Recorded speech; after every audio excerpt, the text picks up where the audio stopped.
अरुणाचल शिव मेरे शिव चैनल पर आप सबका स्वागत है। सबसे पहले तो आप सभी शिव भक्तों को कोटि कोटि प्रणाम। इस वीडियो में हम बात करेंगे भाद्रपद मास की पूर्णिमा पर विशेष शिव पूजन के बारे में, और इस दिन ग्रहण भी है इसलिए विशेष समय हो गया है। वैसे ही पूर्णिमा तो एक पर्व रूप में देखा जाता है और उस पर भी ग्रहण यदि आपको प्राप्त हो रहा है उस समय में यदि आप शिव पूजा करते हैं तो बहुत अधिक लाभकारी होती है। अब ये जो पूजा मैं बता रहा हूँ ये केवल शिव भक्तों के लिए है जो अनेकों अनेक प्रकार के व्रत अनेकों अनेक प्रकार के देवी देवताओं की पूजा करते हैं। जो सर्व पूजा करते हैं उनके लिए नहीं है। जो केवल शिव के ही शरणागत रहते हैं, शिव ही उनके सर्वस्व हैं, शिव के लिए ही व्रत करते हैं, शिव के लिए उपवास करते हैं, शिव के लिए ही वो प्रणाम करते हैं, ऐसे जिनके आराध्य जिनके जीवन में केवल शिव है, ऐसे शिव भक्तों के लिए कुछ विशेष चीजें मैं यहाँ पर बता रहा हूँ। तो सबसे पहले ग्रहण की बात करते हैं।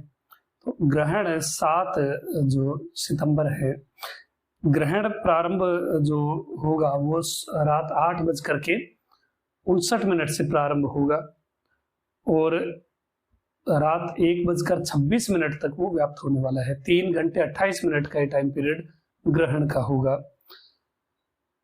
7 सितंबर रविवार के दिन रात 8:59 से और रात 1:26 तक का जो समय है ये पूरा का पूरा ग्रहण से व्याप्त होने वाला है। ग्रहण का सूतक दिन में यानी 7 सितंबर रविवार के दिन दोपहर 12:25 से सूतक प्रारंभ हो जाएगा।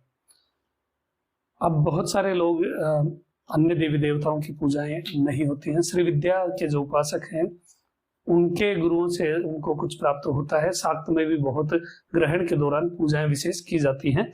ऐसे ही हमारे स्वामी के लिए भी चीज कुछ मेंशन है। जैसा लिंग पुराण है, लिंग पुराण में सीधा सीधा मेंशन किया गया है कि चंद्र सूर्य ग्रहे लिंगम समवर्च्य यथा विधि, यानी सूर्य ग्रहण हो या चंद्र ग्रहण हो, ग्रहण के समय एक भक्त को लिंग पूजा अवश्य ही करनी चाहिए, यथा विधि वो पूजा करनी चाहिए। तो ग्रहण के समय लिंगार्चन आप कर सकते हैं, शिव पूजा कर सकते हैं, साथ ही आप कुछ विशेष जाप इत्यादि भी कर सकते हैं। कुछ विशेष चीजों का ध्यान रखें, आप थोड़ा मलमूत्र का त्याग ना करें इस पूरे टाइम पीरियड के दौरान और ना ही कुछ ग्रहण करें। अपने जो भी भंडारण के जो भोजन इत्यादि से संबंधित जितने भी पात्र हैं जिनमें आप अन्न रखते हैं या फिर ऐसी कोई वस्तुएं रखते हैं उनमें कुसा रख दीजिए, जो डाब होती है वो रख दीजिए और इसके उपरांत वो अशुद्ध अवस्था में नहीं होगा, इसलिए कुसा ऐसे खाने पीने की चीजों में रखी जाती है। सूतक से पहले ही आप ये रख सकते हैं और जब आप पूजा प्रारंभ करेंगे तो आप सूतक से भी प्रारंभ कर सकते हैं या ग्रहण काल में भी कर सकते हैं। बहुत लंबा टाइम पीरियड आपको प्राप्त हो जाता है, इसमें आप विशेष शिव पूजा कर सकते हैं। बात करते हैं क्या विशेष आपको इस दिन कर लेना चाहिए। तो सबसे पहले अभिषेक के बारे में बात करते हैं। इस दिन अभिषेक आपको सबसे पहले शीतल जल से स्वामी का अभिषेक करना है। शीतल जल का अर्थात फ्रिज का जल नहीं है, वस्त्र से छाना हुआ मटके का जल हो सकता है या फिर कुछ ऐसे शांत शीतल जगह में रखा हुआ जल, अपने आप जो स्वतः ठंडा हो जाता है वो शीतल जल आप शिव अभिषेक के लिए प्रयोग करें। इसके उपरांत आप तिरुमंजनम से भगवान का अभिषेक करें, लिंग पूजा करें और इसके उपरांत तिल मिश्रित काले या सफेद जो भी आपको मिल जाए उनसे मिश्रित दूध से स्वामी का अभिषेक करें। इसके उपरांत घी मिले हुए दूध से स्वामी का अभिषेक करें और संभव हो तो जो दूध है वो आप गाय का ही रखें। इसके बाद आप पुष्प मिश्रित जल से भगवान का अभिषेक करें। पुष्प मिश्रित जल के उपरांत आप चंदन मिश्रित जल से भगवान का अभिषेक करें। इसके बाद कुमकुम मिश्रित जल से भगवान का अभिषेक करें। इसके बाद कर्पूर और अगरू मिश्रित जल से भगवान का अभिषेक करें। अब पूर्णिमा भी है, भात पहले ही बना करके रख लीजिए और भात से पूरे लिंगम को ढक दीजिए। जो अन्नाभिषेकम होता है यानी पके हुए उबाले हुए जो चावल वो ठंडे हो जाएं फिर उनसे लिंगम को पूरा आच्छादित करिए और इसके ऊपर कुछ विशेष सब्जियां इत्यादि आप रख सकते हैं। बाद में ये पूरा का पूरा जो अन्नाभिषेक होगा ये पूरा आप निर्माल्य में भेज सकते हैं, क्योंकि ग्रहण का टाइम पीरियड है, इसलिए ये जो अन्नाभिषेक होगा ये आप नंदी जी, गाय इत्यादि को खिला सकते हैं, या फिर अभिषेक में ही इसको जो निर्माल्य होता है उसी में प्रवाहित करके आप किसी वृक्ष में छोड़ सकते हैं। इसके बाद पुष्प मिश्रित जल से भगवान का अभिषेक करें। अन्न अभिषेकम के बाद में पुष्प मिश्रित जल से भगवान का अभिषेक करना है। इसके बाद संदनादि तैलम से स्वामी का अभिषेक करें। इसके बाद फलों के रस से स्वामी का अभिषेक करना है। फिर शुद्ध जल से भगवान को नहलाए और इसके उपरांत सबसे अंत में गंगा जल से भगवान का अभिषेक करें। गंगा जल का जब अभिषेक हो जाए, लिंगम को अच्छी तरह सूती साफ वस्त्र से पोंछ करके विभूति का सुंदर त्रिपुंड, भस्म का त्रिपुंड बनाएं। और ग्रहण के टाइम पीरियड में यदि आप कर सकें तो सहस्त्रार्चन आपको करना है। 1000 भगवान के नामों का जो PDF होगा उसका लिंक आपको इसी वीडियो के डिस्क्रिप्शन में मिल जाएगा। वहां आप वो PDF डाउनलोड करके या प्रिंट करके उसको निकाल सकते हैं। एक एक नाम बोलते हुए 1000 पुष्प या फिर गुलाब की पत्तियां, एक एक पत्ती आप शिवलिंग पर चढ़ाइए। 1000 नामों का उच्चारण करते हुए पूरा सहस्त्रार्चन से स्वामी का एक एक नाम से आप पुष्पार्चन कर सकते हैं। इसके बाद आप पंचाक्षर जो मूल मंत्र है ओम नमः शिवाय से बोलते हुए 11 बेल पत्र शिवलिंग पर चढ़ाइए सहस्त्रार्चन के बाद। इसके बाद 11 दीप आपको शिवलिंग के चारों दिशाओं में प्रज्वलित करने हैं। 11 दीपक आपको सहस्त्रार्चन हो जाए उसके बाद आपको 11 दीप शिवलिंग के चारों दिशाओं में प्रज्वलित करने हैं।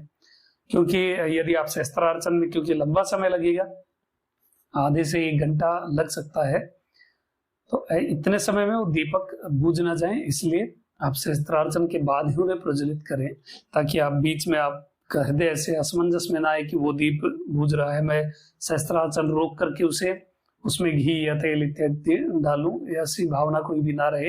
इसलिए सहस्त्रार्चन के बाद आप 11 दीप प्रज्वलित करें। एक मुख्य दीप जो होगा वो आप पूजा से पहले ही, हमेशा जब भी आप शिवार्चन करें, शिव पूजा करें, एक दीप सबसे पहले आप प्रज्वलित करेंगे और फिर आप अपनी पूजा प्रारंभ रखेंगे। वो हर समय चलता रहना चाहिए जब तक आप पूजा करें। ये जो 11 दीप हैं ये उस एक से अलग रहेंगे, एक्स्ट्रा रहेंगे। तो ये 11 दीप आपको सहस्त्रार्चन के उपरांत प्रज्वलित करने हैं। अब नैवेद्य आप खीर का निवेदित कर सकते हैं और लिंगम की 3 प्रदक्षिणा करें। नंदी सेवा इस दिन करनी है, दिन में ही आप कर लीजिए, और अगले दिन यानी रविवार को ग्रहण रहेगा, पूर्णिमा रहेगी, उससे अगले दिन आपकी, क्योंकि रात्रि में पूजा संपन्न होगी, इसलिए नेक्स्ट डे सोमवार के दिन 8 तारीख को आप नंदी जी की सेवा करें, नंदी जी को गुड़ खिलाएं और हरा चारा इत्यादि डालें। अगले ही दिन सोमवार को ये पूजा आपकी जब रात में ही संपन्न हो जाएगी, उसके बाद अगले दिन सोमवार को 8 सितंबर को आप शिव भक्तों को अन्नदान करें, वस्त्र दान करें, या फिर किसी भी प्रकार का फलदान इत्यादि आप कर सकते हैं। यदि शिव भक्त आपके आसपास ना हो तो जो शिवालय में भक्त जाते हैं जल चढ़ाने, उन्हें भी आप अन्नदान, वस्त्र दान या फलदान इत्यादि कर सकते हैं। दान अगले दिन अवश्य ही करना है, इससे आपको बहुत लाभ प्राप्त होगा। और साथ ही पक्षियों को भी आपको दाना डाल देना है। पक्षियों के लिए अन्न की व्यवस्था करनी है। जहाँ आसपास बहुत सारे कबूतर हों या फिर चिड़िया इत्यादि आती हों, मोर इत्यादि हों, वहां पर जाकर के आप थोड़ा अन्न की व्यवस्था करें, ताकि उन जीवों के उदर में आपके द्वारा उपलब्ध किया गया अन्न वहां पर पहुंच सके। तो इस प्रकार से नेक्स्ट डे दान पे फोकस करना है और ग्रहण काल में लिंगार्चन करते हुए फिर पूरा सहस्त्र नाम करना है। और यदि टाइम पीरियड इसके बाद आपके पास बच जाता है, मान लीजिए 3 घंटे 28 मिनट का ग्रहण है, काल है पूरा, आपने 1-1.5 घंटे में पूजा संपन्न कर ली, देन आप रिपीट कर सकते हैं। आप लिंगार्चन एक बार ही करें, लेकिन सहस्त्र नामावली आप 2 बार कर सकते हैं। पुष्प खत्म हो जाए तो हाथ जोड़कर भी आप जो नामावली है उसे दोबारा पढ़ सकते हैं। मैक्सिमम आपको शिव कीर्तन करना है, शिव के स्तोत्र इत्यादि पढ़ने हैं, शिव का नाम जाप करना है, शिव मंत्र का जाप करना है। आप पंचाक्षरी का भी जाप कर सकते हैं ग्रहण काल के दौरान। जो शिव भक्त हैं केवल उनके लिए पूजा विधान है। जो हर जगह हर व्रत हर उपवास करते हैं, हर जगह माथा टेकते हैं, ऐसे भक्तों के लिए नहीं। जो केवल शिव भक्त हैं, जिनके आराध्य सर्वस्व सब कुछ ही, चाहे कितनी बड़ी विपत्ति आ जाए, चाहे कितनी बड़ी विपत्ति हो, वो केवल शिव के ही आगे नतमस्तक होते हैं, शिव से ही मांगते हैं, शिव के अतिरिक्त कहीं अन्य वो नहीं मांगते। ऐसे शिव भक्त ग्रहण काल में अवश्य ही शिव पूजा करें। और इस समय में स्त्रियां शिवाय नमः का जाप कर सकती हैं और पुरुष नमः शिवाय का जाप कर सकते हैं। दीक्षा प्राप्त हो या ना हो, इससे कोई फर्क ज्यादा पड़ता नहीं है। हाँ, दीक्षित को विशेष लाभ प्राप्त होते हैं, उनकी इम्पोर्टेंस ज्यादा होती है, किंतु इसका अर्थ ये नहीं कि जब तक आपको दीक्षा नहीं मिल रही तब तक आप कुछ भी नहीं कर रहे हैं। आप स्वामी के लिए बहुत कुछ कर सकते हैं। और पंचाक्षर का ऐसा कुछ भी नहीं है। अनेकों अनेक ग्रंथों में प्रमाणों के साथ, श्लोकों के साथ ये चीज मेंशन है कि बिना दीक्षा के भी शिव पंचाक्षर का जाप किया जाता है। और ये जीव मात्र के लिए है, प्राणी मात्र के लिए कल्याणकारी मंत्र है। इसलिए नमः शिवाय का निरंतर आप जाप करें।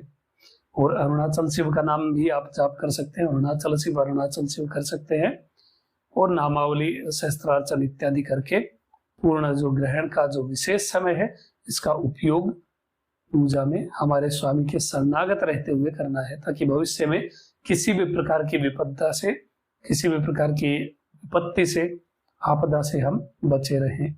और जो शिव भक्त तटवर्ती क्षेत्रों में रह रहे हैं, उनको विशेष सावधानी रखने की आवश्यकता है, स्वामी के शरणागत रहें।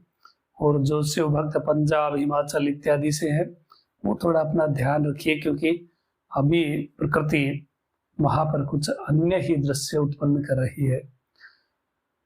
और स्वामी, अब ये बहुत लंबा टॉपिक हो जाएगा, किंतु बस स्वामी शरणागत रहिए, इसी में उचित होगा। अभी तक के लिए इतना ही। आपका दिन शुभ हो। महादेव कृपा करे। अरुणाचल।